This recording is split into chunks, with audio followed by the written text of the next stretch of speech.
Pernah tak anda cuba geletek diri sendiri, lepas tu tak rasa apa-apa pun? Pelik kan? Kita semua pernah buat, terutamanya masa kecil. Hari ni, jom kita rungkai misteri sejagat ni. Kenapa misi menggeletek diri sendiri ni selalunya gagal? Soalan ni lah. Mungkin nampak macam soalan main-main, tapi jawapannya, ia akan bawa kita kenal dengan lebih dalam lagi cara otak kita yang super canggih ni berfungsi. Jom kita siasat. Cuba bayangkan bila orang lain geletek kita, reaksinya macam kena renjatan elektrik. Boleh panik, menjerit, ketawa sampai keluar air mata. Tapi bila kita cuba buat benda yang sama, guna jari yang sama, dekat tempat yang sama, senyap sunyi. Krik-krik. Macam mana boleh beza macam langit dengan bumi ni? Inilah misterinya. Okey, siasatan kita bermula. Puncanya bukan dekat kulit kita tau. Bukan juga sebab jari kita tak cukup berbisa. Dalang sebenar di sebalik semua ni tersembunyi elok dekat dalam pusat kawalan utama kita, iaitu otak. Baik, dalam kes ni, kita ada dua suspek utama. Kalau kita tengok imbasan otak ni, ada dua kawasan yang menyala terang. Satu dipanggil cortex somatosensori dan satu lagi cerebellum. Dua-dua nama ni mungkin bunyi macam rumit sikit, tapi merekalah watak utama dalam cerita kita hari ini. Okey, kita kenal dulu suspek nombor 1, cortex somatosensori. Senang cerita, kita panggil dia si kaki drama. Kenapa? Sebab dialah bahagian otak yang proses semua jenis rasa sentuhan. Bila kena geletek, dialah yang akan melompat dan menjerit, "Woi, geli tolong!" yang mencetuskan semua kekecohan tu. Dan suspek kita yang kedua, cerebellum. Yang ni pula kita boleh panggil si peramal bijak. Tugas dia pantau semua pergerakan yang kita buat.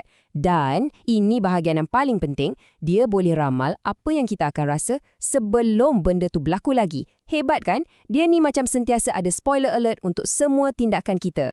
Jadi, macam mana pula dua bahagian ni bekerjasama atau lebih tepat lagi berpakat untuk rosakkan plan kita nak geletek diri sendiri? Untuk faham benda ni, jom kita guna satu analogi yang simple. Bayangkan otak kita ni macam sebuah pejabat pos. Okey, ceritanya macam ni. Mula-mula, anda pun buat keputusan. Nak geletek ketiak sendirilah.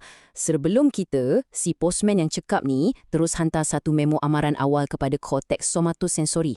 Memo tu lebih kurang macam ni bunyinya.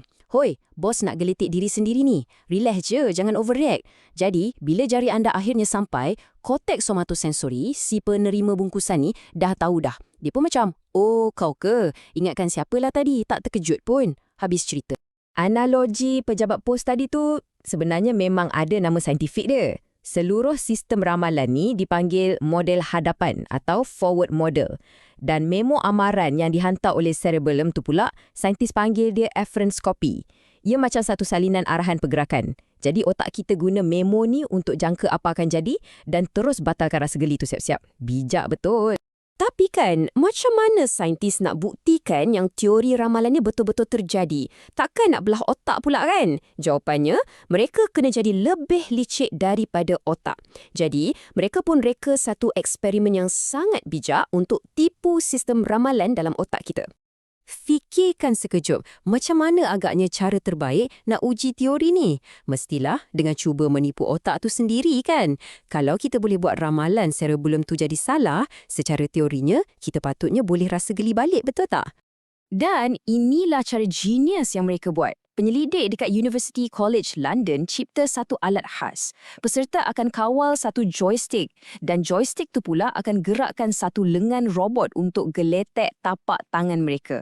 Jadi secara teknikalnya mereka masih geletek diri sendiri tapi guna alat kawalan jauh. Dan di sinilah magiknya berlaku.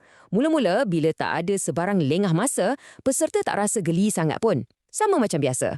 Tapi, bila penyelidik tu sengaja letak sikit je delay, hanya 1/5 saat, sekelip mata je, antara gerakan joystick dengan sentuhan robot, dan bingo! Sesuatu yang menakjubkan jadi. Ramalan otak tiba-tiba jadi tak tepat dan peserta mula rasa geli semula. Ini bukti paling kukuh yang elemen kejutan tu adalah kunci segalanya. Okey, sekarang kita dah tahu kenapa kita tak boleh geletek diri sendiri. Memang satu fakta yang seronok untuk cerita dekat kawan-kawan. Tapi, kenapa mekanisme otak ni wujud dari awal lagi? Mesti ada sebab yang lebih besar kan? Sebenarnya, ini adalah satu ciri untuk kelangsungan hidup. Sangat-sangat penting.